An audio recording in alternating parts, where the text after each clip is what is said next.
திருமறை நேரம் பைபிள் அவர் presented by the National Bible College. கிறிஸ்துவின் சபையார் உங்களை வாழ்த்துகிறார்கள். Satellite Bible School. வணக்கம் திருமறை நேர நேயர்களே, உங்கள் அனைவருக்கும் என்னுடைய நெஞ்சார்ந்த புதிய நாள் வாழ்த்துக்கள். காலையிலே விழித்தவுடன் வீசும் தென்றல் குளிராக இருக்கிறது. முதல் தடவையாக பார்க்கிற புதிய மலர்கள் நம்முடைய மனதை இழுக்கிறது. காலையிலே குடிக்கும் குளிர்ந்த நீர் நமக்கு சுகத்தை தருகிறது. முழங்காலில் நாம் நின்று ஜெபிக்கிற ஜெபம் அந்த நாளின் வெற்றியை நமக்கு தரக்கூடியதாக இருக்கிறது. சில சமயங்களில் பறவைகள், குறிப்பாக பெண் பறவை, தன்னுடைய கூட்டையும் தன்னுடைய குஞ்சையும் மறந்துவிட்டு அது நாள் முழுவதும் பறந்து திரிந்து அலைவதை நான் பார்த்திருக்கிறேன். அந்த மதியீனமான அந்த பறவை தன்னுடைய கூட்டை மறந்து குஞ்சை இழந்து அது தவிக்கும் தவிப்பை நான் பார்க்கும்போது நான் அதனிடத்தில் சொல்ல வேண்டும் என்று விரும்புகிறேன். அந்த கூடு எனக்கு தெரியும், அந்த குஞ்சு எனக்கு தெரியும், நான் உன்னை அழைத்து போகிறேன் வா என்று சொல்ல எனக்கு விருப்பம் உண்டு. ஆனால் அந்த குருவியின் மொழி எனக்கு தெரியாது. ஆகவே நான் குருவின் இடத்துல என்னால் பேச முடியாது. அன்பும் பாசமும் நிறைந்த கண்மணிகளே, தோழர்களே, சாபம் விடப்பட்ட ஒரு மனிதர்களைப் போல குருவியையும் கூட்டையும் குஞ்சையும் கூட்டையும் மறந்து விட்ட ஒரு பறவையைப் போல நாம் இந்த உலகத்திலே காலத்தையும் நேரத்தையும் இழந்து விழி பிதுங்கி வழி மறந்து கடவுள் என்னை கைவிட்டு விட்டார் என்று நீங்கள் எண்ணக்கூடாது. உங்கள் கைகளில் கட்டியிருக்கும் கடிகாரங்கள், மேசையிலே நிமிர்ந்து நிற்கும் அந்த சிறிய கடிகாரங்கள், சுவற்றை அலங்கரிக்கும் கடிகாரங்கள், நாற்சந்தியிலே உயரமான கட்டிடங்களின் மேலே கொலுவீற்றிருக்கும் பெரும் கடிகாரங்கள், அது எதுவானாலும் நேரம் ஒன்று தான். நேரத்தை தொலைத்த மனிதன் அதை திரும்பவும் பெற முடியாது. இயேசு கிறிஸ்து மனிதனுக்கு புரிந்த ஒரு அருமையான ஒரு காட்சியை காட்டுகிறார். யோவான் எழுதிய சுவிசேஷம் 4வது அதிகாரம் 35வது வசனம். இது உங்களுக்கு புரிகிறதா என்று கவனியுங்கள். அறுப்பு காலம் வருகிறதற்கு இன்னும் 4 மாதம் செல்லும் என்று நீங்கள் சொல்லுகிறது இல்லையா? எவ்வளோ அழகான ஒரு வார்த்தை பார்த்தீங்களா? அதாவது விதை விதைத்து அது நன்றாய் முளைத்து கதிர்விட்டு எழும்பி தன் தலை சாய்க்கும் அளவுக்கு பாரமான கதிர்களோடு அந்த நென்மணிகள் அல்லது அந்த கோதுமை, அந்த வரகு, கேழ்வரகு நிற்கும்போது அதை விவசாயம் செய்த விவசாயி கணக்கு போட்டு பார்க்கிறான். அறுப்பு வருவதற்கு இன்னும் 4 மாதம் இருக்கிறது. அவனுடைய உள்ளத்திலே மகிழ்ச்சி. காரணம், அவன் நாட்டிய ஒரு நெல் மணி ஒரு தொகுதியாக அது 100ஆக 1000ஆக பெருகி இருக்கிறது. அது தலை சாய்ந்து அறுவடையை நமக்கு காண்பிக்கப் போகிறது. அதை அந்த விவசாயி மனதால் எண்ணி பார்க்கிறான். அந்த 4 மாத காலத்துக்கு பிறகு அவன் அறுவடை செய்து அவனுடைய அம்பாரத்தில் அதை சேர்த்து அந்த ஆண்டு முழுவதும் மகிழ்வதற்கான உணவை கொடுத்த கடவுளுக்கு நன்றி செலுத்தும்படியாக இன்னும் 4 மாதத்தில் அறுவடை வருகிறது என்று அவன் சொல்லுகிறான். நம்முடைய வாழ்க்கையும் கூட ஒரு எதிர்காலத்தை பற்றிய ஒரு திட்டமிடுதல், ஒரு தீர்மானம், ஆயத்தம், அதற்கான தகுதி பெறுதல், அதற்கான ஒரு உத்வேகத்தை உடையவர்களாக நாம் இருக்க வேண்டும். கூட்டையும் குஞ்சையும் தவறவிட்ட ஒரு பறவையைப் போல, வாலிபனே, வாலிப பெண்ணே, தாயே, தகப்பனே, சமுதாயத்தின் தலைவர்களே, போதகர்களே, நீங்கள் உங்களுடைய காலத்தையும் நேரத்தையும் இழந்துவிட்டு உங்கள் மார்பிலே குத்தி கொண்டாலும், செவிற்றிலே முற்றி கொண்டாலும், யார் மீது குறை சொன்னாலும் எந்த பயனும் இல்லை. சகோதரர்களே, தேவன் நமக்கு சூரியன், சந்திரன், நட்சத்திரங்களை காலம் காட்டும் கருவியாக வைத்திருக்கிறார். ஒரு கால் நம்முடைய கையில் உள்ள 15 ரூபாய்க்கு வாங்கிய கடிகாரமானாலும் 3 லட்சம் பெறக்கூடிய ரோலக்ஸ் கடிகாரமானாலும் நேரம் என்பது ஒன்றுதான், முள் என்பது அது காட்டுகிற அந்த எண் தான், அவ்வளவுதான். ஆனால் தேவன் உண்டாக்கிய நேரத்தை தான் அளவிடும் கருவியாக நாம் ஒன்றை வைத்திருக்கிறோம். சூரியனை சுற்றி வரும் சந்திரனை நம்மால் மாற்ற முடியாது. சூரியனை சுற்றி வரும் பூமியை நம்மால் மாற்றிவிட முடியாது. சூரியனை சுற்றி வரும் நட்சத்திரத்தை நம்மால் மாற்றிவிட முடியாது. ஒரு பகல், ஒரு இரவு என்பதை ஒரு நாளாக தேவன் மனுஷனுக்கு கொடுத்தார். அது சூரியனை நம்பி இருக்கிற பூமிக்கு கிடைத்த ஆசீர்வாதம். வளர்பிறை 15 நாள், தேய்பிறை 15 நாள். இந்த பூமியிலே சந்திரனை பார்க்கிறவனுக்கு அது ஒரு மாதத்தை காண்பிக்கிறது. நட்சத்திரத்தினுடைய மாற்றங்கள் ஓர் ஆண்டை நமக்கு காண்பிக்கிறது. These are the natural time keepers of God. இயற்கையிலேயே தேவன் நமக்கு கொடுத்த காலம் காட்டும் உதவிகள் இவைகள். வேதாகமத்தில் உள்ள சம்பவங்கள் நமக்கு காலத்தை காட்டக்கூடியதாக இருக்கிறது.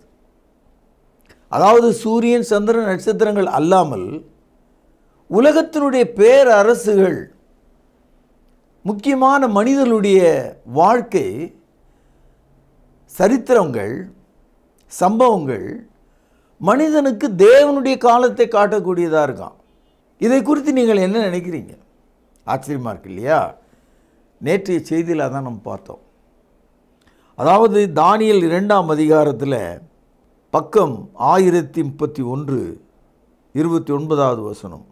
ராஜாவே, உம்முடைய படுக்கையின் மேல் நீர் படுத்திருக்கையில் இனிமேல் சம்பவிக்க போகிறது என்ன என்கிற நினைவுகள் உமக்குள் எழும்பிற்று. அப்பொழுது மறைப்பொருள்களை வெளிப்படுத்துகிறவர் சம்பவிக்க போகிறதை உமக்கு தெரிவித்தார். சகோதரர்களே, நம்ம ஊரில் ஒரு பழமொழி உண்டு, ராஜா எவ்வழியோ மக்களும் அவ்வழியே. அதனுடைய அர்த்தம் என்னன்னா, ஒரு செய்தியை ராஜாவின் மூலமாய் உலகத்துக்கு சொன்னால் அந்த செய்தி அந்த தேசத்துக்கும் உலகத்துக்கும் போய் சேர்ந்துடும் இல்லையா? உதாரணமாக, இந்த தேசத்தை ஆளுகிற ஒரு தலைவன் கிறிஸ்துவை கீழ்ப்படிந்து ஏற்றுக்கொண்டால் இந்த தேசமே கிறிஸ்துவை விசுவாசிக்கும் இல்லையா? அதனால தான் நமது ஆண்டவர் சொன்னார், நீங்கள் ராஜாக்களுக்காகவும் அதிகாரம் உள்ள யாவருக்காகவும் எப்போதும் ஜெபம் பண்ணுங்கள். சகோதரர்களே, நேபுகாத் நேச்சார் உலக பேரரசனாக இருக்கிறார். அந்த பேரரசன் தன்னுடைய எதிர்காலத்தை குறித்து சிந்திக்கிறான். அவனுக்கு தேவன் ஒருவர் உண்டு என்று தெரியல. ஆகவே எருசலேமிலிருந்து கொள்ளையாடிய பொன் பாத்திரங்களை, எருசலேமிலிருந்து பிடித்து வந்த பரிசுத்தவான்களாகிய யூதர்களை, அவளுடைய அரசனை எல்லாம் கொட்டடையிலே வைத்து விட்டான். கடவுளையே ஜெயித்து விட்ட ஒரு மனிதனைப் போல அவன் நினைக்க ஆரம்பித்தான். எருசலேம் தேவாலயத்தை அவன் பாழாக்கி விட்டான். கடவுள் என்னுடைய கைக்கூள் என்று நினைத்தான். இனிமேல் என்ன என்று யோசிக்கிறான். எப்போது நான் இருப்பேன் என்று ஒரு காலம் அவன் யோசித்திருக்கலாம். ஆனால் இந்த மனிதனை கொண்டு காலத்தையும் நேரத்தையும் அன்றைய கால மக்களுக்கும் இன்றைய கால மக்களுக்கும் இயேசுவின் வருகை காலம் மட்டுமுள்ள மக்களுக்கும் செய்தியாகிய நேரமும் காலமும் சொல்லப்பட்டது. இது உங்களுக்கு ரொம்ப ஆச்சரியமாக இருக்கும்.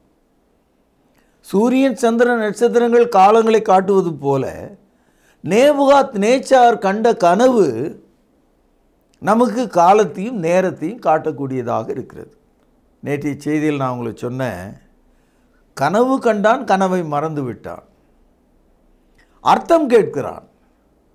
கனவு சொன்னால் தானே அர்த்தம் சொல்ல முடியும். அப்போ கனவு சொல்லாமல் எப்படி அர்த்தத்தை சொல்ல முடியும்?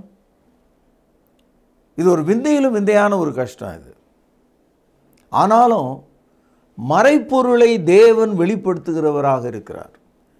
God of the Bible is a God of revealing the secrets of man and time and season.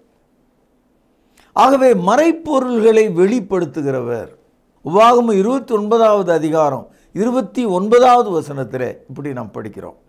மறைவானவைகள் கர்த்தருக்குரியவைகள், வெளிப்படுத்தப்பட்டவைகள் நமக்குரியவைகள். ஆகவே தேவனுக்கு மறைவாக இருக்கிறதை நான் கண்டுபிடிக்க முடியாது. ஆனால் எனக்கு வெளிப்படுத்தப்பட்டவைகளை நான் தெரிந்து கொள்ள முடியும். அதனால தான் நம்ம இந்த பைபிளை நம்புகிறோம். அதனால தான் இதன் மேலே உறுதியாக இருக்கிறோம். இதையே நம்முடைய விசுவாச பிரமாணம் என்று அழைக்கிறோம். We trust in the word of God because this is the word of the faith. விசுவாச பிரமாணத்தினுடைய சட்டமாக இது இருக்கிறது. இப்போ ராஜா ஏற்கனவே பாபிலோன் தேசத்தில் உள்ள கல்தேய மொழி பேசக்கூடிய குறிச்சொல்கிறவர்கள், சோதிடர்கள், அறிவாளிகள், அறிஞர்கள், வானவியல் பற்றி பேசுகிறவர்கள் அனைத்து மக்களையும் கொன்று அவருடைய வீடுகளை சாம்பலாக எருக்களமாக மாற்றிவிட்டான். கொடூரமான ஒரு வலு சர்ப்பம் போல, வாயெல்லாம் இரத்தம் ஒழுகும் ஒரு வலு சர்ப்பம் போல மிகுந்த கோபத்தோடு அந்த கனவினுடைய அதிர்ச்சினாலே கலங்கி போயிருக்கிறான் இந்த நேபுகாத்நேச்சார். அப்பொழுது சொன்னார்கள், தேசத்திலே தானியேல் என்று ஒருவன் இருக்கிறான். அவன் ஒரு யூத கைதி. அவனிடத்திலே தேவனும் தேவனுடைய ஆவியும் வாசமாயிருக்கிறார்கள். அவனை அழைப்பித்தால் அவன் உங்களுக்கு இந்த கனவையும் அதனுடைய அர்த்தத்தையும் சொல்லுவான் என்று சொன்னார்கள். நண்பர்களே, இந்த காலையில் நான் என்ன சொல்கிறேன்னா, இந்த தானியேலுக்கு இவைகளை வெளிப்படுத்துகிறவர் உங்களுடைய தாய்மொழியாகிய தமிழில் உங்களுடைய எதிர்காலத்தை பற்றியும் இன்றைய நிகழ்கால வாழ்வை பற்றியும் முடிவு காலத்தில் நாம் யாராக இருக்க போகிறோம் என்ற செய்தியும் இந்த புத்தகத்தில் சொல்லியிருக்கார். நேபுகாத்நேச்சார் தானியேலை அழைத்ததைப் போல இன்றைக்கு நீங்கள் இந்த வேத வாக்கியங்களை, வசனங்களை உங்கள் வீடுகளுக்குள்ளே, உங்கள் இருதயங்களுக்குள்ளே, உங்களுடைய நம்பிக்கைக்குள்ளே நீங்கள் அழைப்பீர்களானால் உங்களுடைய காலமும் நேரமும் சரி செய்யப்படும். உங்களுடைய எதிர்காலம் செம்மையாக மாறும். உங்களுடைய வாழ்க்கையினுடைய அர்த்தத்தை நீங்கள் புரிந்து வாழ முடியும். இல்லை என்றால் நாளெல்லாம் அலைந்து திரியும் அந்த குருவி, மரண ஓசையோடு கதறிக்கொண்டிருக்கும் அந்த குருவி தன் கூட்டை காணவில்லையே, தன் இளம் குஞ்சுகளை காணவில்லையே என்று ஏதோ அதற்கு யாரோ சாபம் விட்டதைப் போல காலை முதல் மாலை வரை அலைந்து திரிவதைப் போல உங்கள் வாழ்க்கை இருக்கக்கூடாது என்று சொல்லி நீங்கள் இந்த நிகழ்ச்சியை கவனிக்க வேண்டும். அந்த பேரரசனாகிய நேபுகாத்நேச்சாருக்கு தானியேல் அவன் கண்ட கனவையும் அதன் அர்த்தத்தையும் சொல்வதை இன்றைக்கு நாம் கேட்கிறோம். பழைய ஏற்பாட்டில் 1031வது பக்கம். ராஜாவே, நீர் ஒரு பெரிய சிலையை கண்டீர். அந்த பெரிய சிலை மிகுந்த பிரகாசம் உள்ளதாக இருந்தது. அது உமக்கு முன் எதிரே நின்றது. அதன் ரூபம் பயங்கரமாக இருந்தது. அந்த சிலையின் தலை பசும்பொன்னும், அதன் மார்பும் அதன் புயங்களும் வெள்ளியும், அதன் வயிறும் அதன் தொடையும் வெண்கலமும், அதன் கால்கள் இரும்பும், அதன் பாதங்கள் பாதி இரும்பும் பாதி களிமண்ணுமாய் இருந்தது.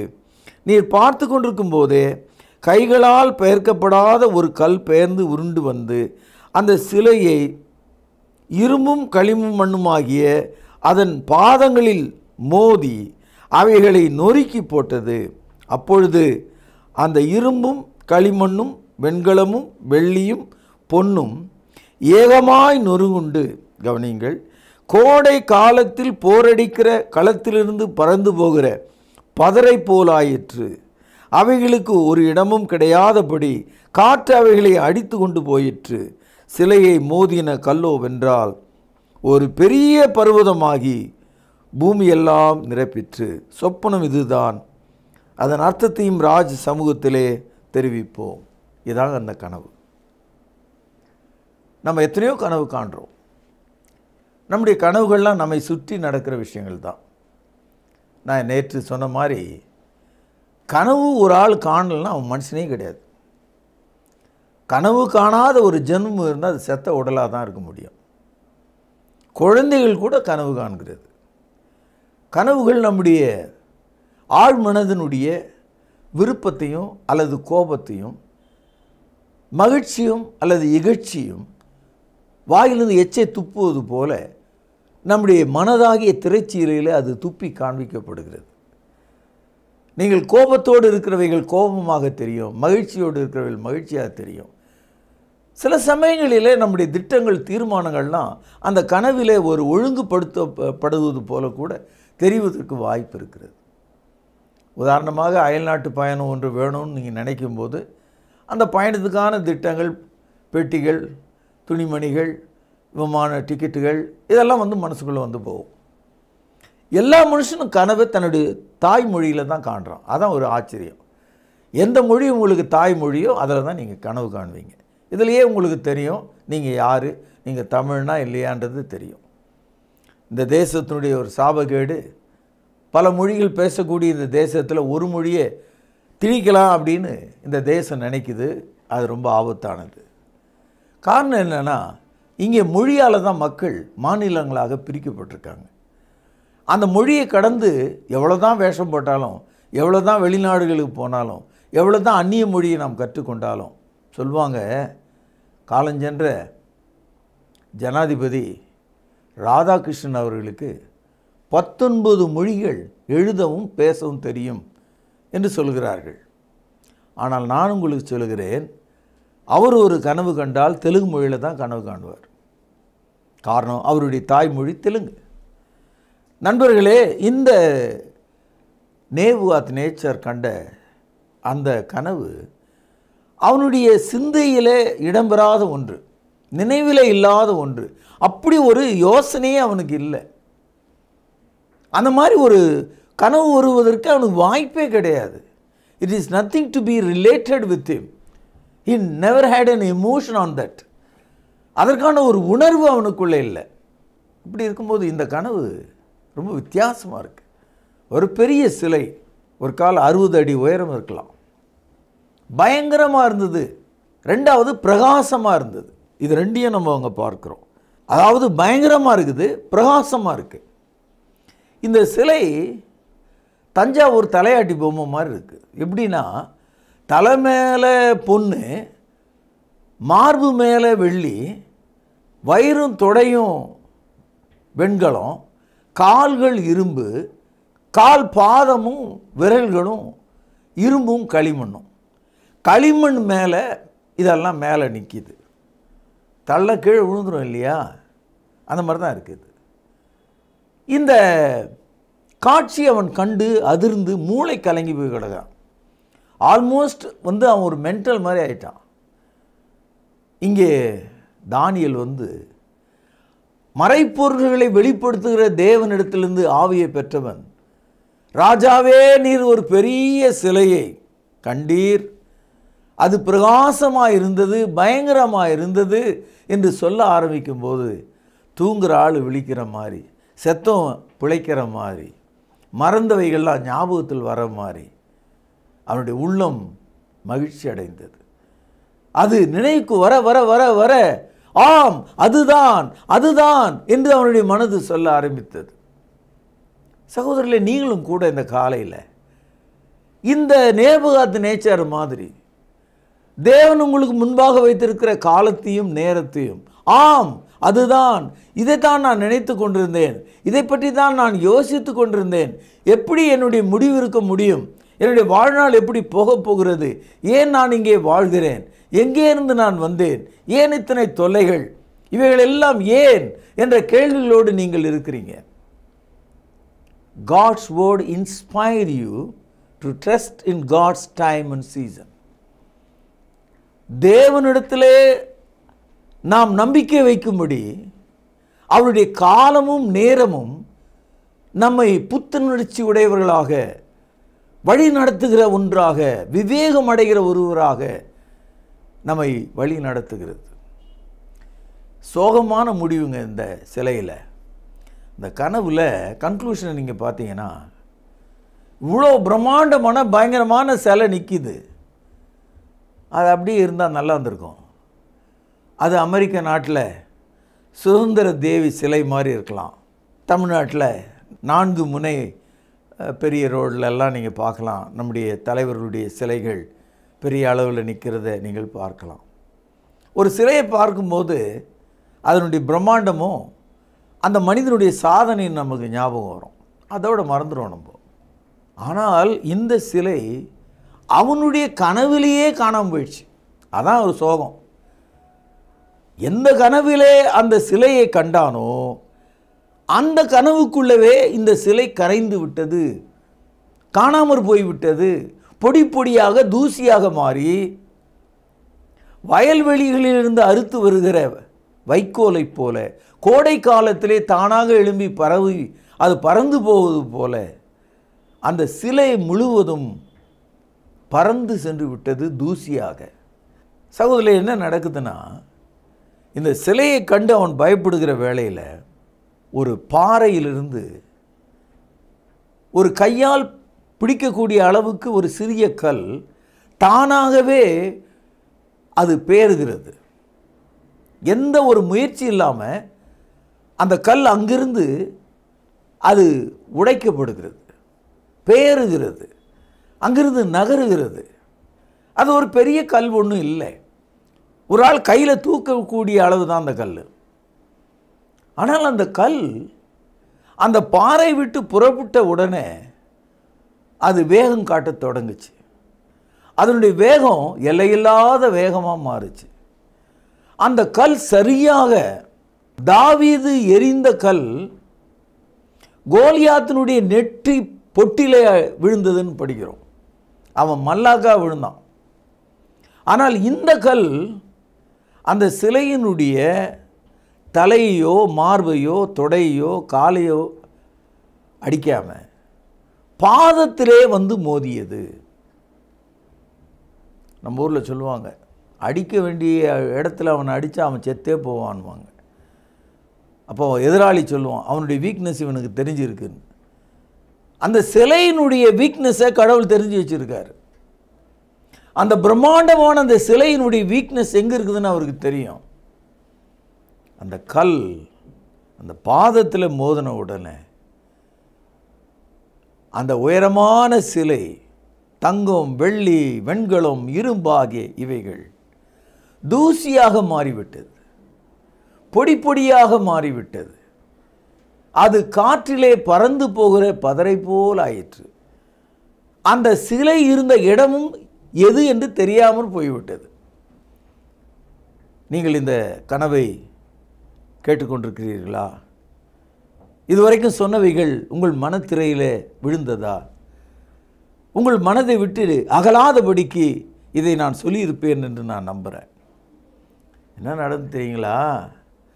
அந்த சிலையை மோதின கல் எது? யார்? எங்கே இருந்து வந்தது? அதற்குள் இப்படிப்பட்ட வல்லமை எங்கே இருந்து வந்தது? இது யாரால் எரியப்பட்டது? இதுதான் இந்த சப்ஜெக்ட். இந்த நாளினுடைய முக்கியத்துவம் அதுதான். பாருங்க, சிலையை மோதின அந்த கல் மோதின இடத்துல அப்படியே உட்காந்து வளர ஆரம்பிச்சது. நம்மெல்லாம் நிறைய மலையை பார்த்துருக்குறோம்.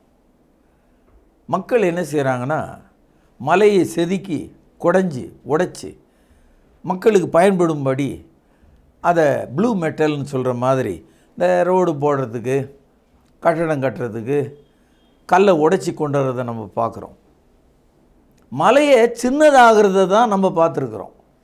ஏன்னா மலையே காணாமல் போயிடுதுன்னு பத்திரிகையில் நம்ம படிக்கிறோம். காரணம் என்ன? மக்கள் அதை உடைத்து நாசம் பண்ணி வீடு கட்டி கொண்டார்கள். ஆனால் இந்த சின்ன கல் வளர்ந்தது வளர்ந்தது வளர்ந்தது, பூமி எல்லாவற்றையும் நிரப்பிவிட்டதாம். At finally one stage there is nothing except the rock. அந்த கனவனுடைய முடிவில் நீங்கள் பார்த்தீங்கன்னா அந்த கல் ஒரு பெரிய பர்வதமாகி பூமியே நிரப்பிற்று. நண்பர்களே, இந்த கனவின் வழியாக உங்கள் வாழ்வின் காலத்தையும் நேரத்தையும், இந்த உலகத்தினுடைய நிகழ்காலத்தையும் எதிர்காலத்தையும், உங்கள் பாவ மன்னிப்பையும் ரட்சிப்பையும் தேவன் போதிக்கிறார் என்பதை இதனுடைய தொடர்ச்சியிலே நாம் தெரிந்து கொள்ளலாம். நீங்கள் இந்த நாளிலே கருத்தாய் கேட்ட வசனங்களுக்காக நன்றி செலுத்தி இந்த நிகழ்ச்சி நான் நிறைவு செய்கிறேன். நாளை நாம் சந்திப்போம், பிரார்த்தனை செய்வோம்.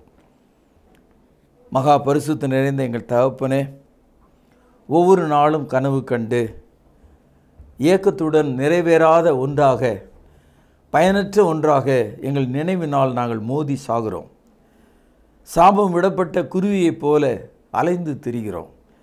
இந்த நாளிலே உம்முடைய காலத்தையும் நேரத்தையும், பூமியிலே நீர் நிரூபித்திருக்கிற சரித்திரங்களை புரிந்து கொள்ள எங்களுக்கு உதவி செய்தருளும்.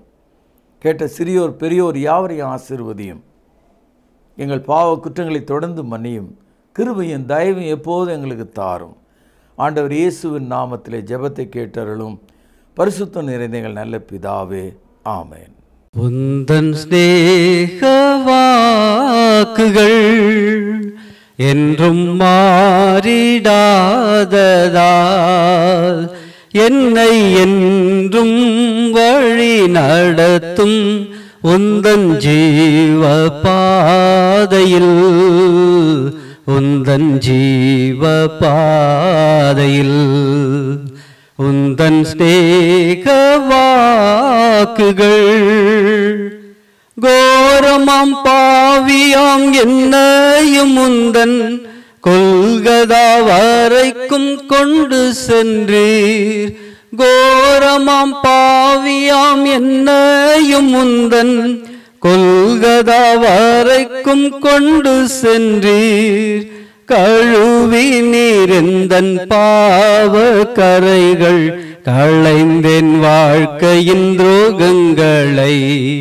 கழுவி நீரெந்தன் பாவ கரைகள் களைந்தேன் வாழ்க்கையின் துரோகங்களை.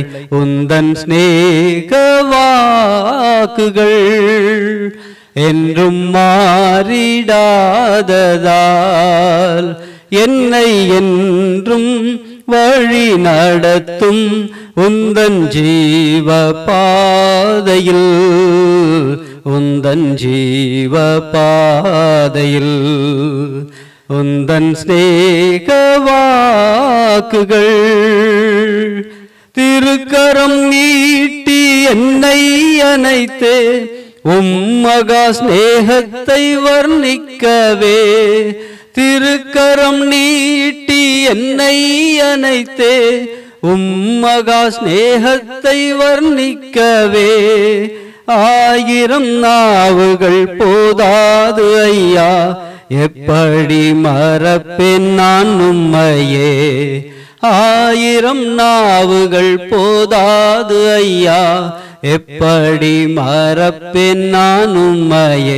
உந்தன் ஸ்நேக வாக்குகள் என்றும் மாறிடாததால் என்னை என்றும் வழி நடத்தும் உந்தன் ஜீவ பாதையில், உந்தன் ஜீவ பாதையில் உந்தன் ஸ்நேக வாக்குகள். அன்பான சகோதர சகோதரிகளை மீண்டும் சந்திப்பதில் நான் மகிழ்ச்சி அடைகிறேன். விசேஷமாக உங்களிடத்தில் ஒரு வேண்டுகோள், ஒரு ரெக்வெஸ்ட் என்ன அப்படின்னா, நம்முடைய பைபிள் அவர் ப்ரோக்ராம் பலவிதமான சேனல்களில் வருது. அதோடு கூட ரொம்ப முக்கியமாக இப்பொழுது உங்களிடத்தில் பொதுவாகவே நம்ம திருமறை நேரம் நிகழ்ச்சியில் பணம் கொடுங்க, இதை நம்பர் பாருங்கள், அனுப்புங்க அப்படின்னு நம்ம கேட்டதே கிடையாது. ஆனால் மிகப்பெரிய ஒரு ரெக்வெஸ்ட்டை, மிகப்பெரிய ஒரு விண்ணப்பத்தை உங்கள் முன்னால் நான் இப்போ வைக்கலான் இருக்கேன். அது என்னென்னா, நம்முடைய பைபிள் அவர் டிவியினுடைய யூடியூப் சேனலை நீங்கள் பார்க்குறீங்க நிறைய பேர். ஒரே ஒரு விஷயம், அதை பிறருக்கு அறிமுகம் செய்யுங்கள். அடுத்தது சப்ஸ்கிரைப் பண்ணுங்கள். இந்த லைக் பண்ணுங்கன்னு நான் சொல்ல மாட்டேன், அக்செப்ட் பண்ணுங்கள். ஏன்னா ட்ரூத் இல்லையா அது, அதை நாம் அக்செப்ட் தானே பண்ணணும் இல்லையா. அடுத்தது அந்த வியூஸ் எவ்வளவு பார்க்குறாங்களோ அவ்வளவு தூரத்துக்கு நாம் அந்த வசன விதைகளை இன்னொருவருக்கு நாம் கொண்டு சென்றதாக இருக்கும். பழைய ஏற்பாட்டு காலத்தில் குஷ்ரோகிகள் எல்லாருமே சாகிற ஒரு தருவாயில் ஊரே இருக்குது, பட்டணமே இருக்குது. இவங்க அந்த கோட்டையினுடைய எல்லைக்கு வந்த உடனே பகைஞரெல்லாம் ஓடி போயிட்டு உணவுப் பொருள்லாம் கிடக்கிறத பார்த்த உடனே, ஆஹா, இந்த நற்செய்தியை நாம் சொல்லாமல் போனால் நமக்கு ஐயோ என்று சொல்லி அவங்க நல்ல செய்தியை கொண்டு போய் ஊரில் சொன்னாங்க.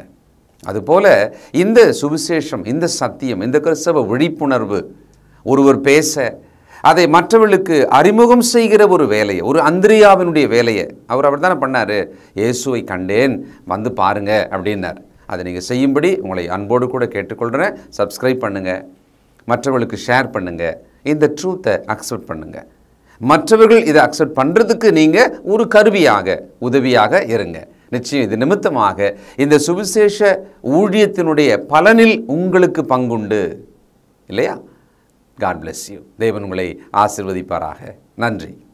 மாசெல்லா சுத்தமா திருப்புண்ணிய தீர்த்தத்தினால் குற்றம் நீங்கி விட குணமாறேற்ற ஆட்டுக்குட்டி என்ற ரத்தத்தினால்.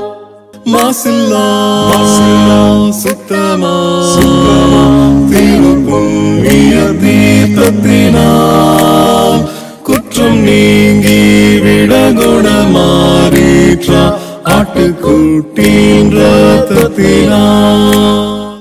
தொடர்பு கொள்ள வேண்டிய முகவரி: திருமறை நேரம், 58 சர்ச் தெரு, குமரன் நகர், சென்னை 6,82,000. தொலைபேசி எண் 044255008882. செல்போன் 938550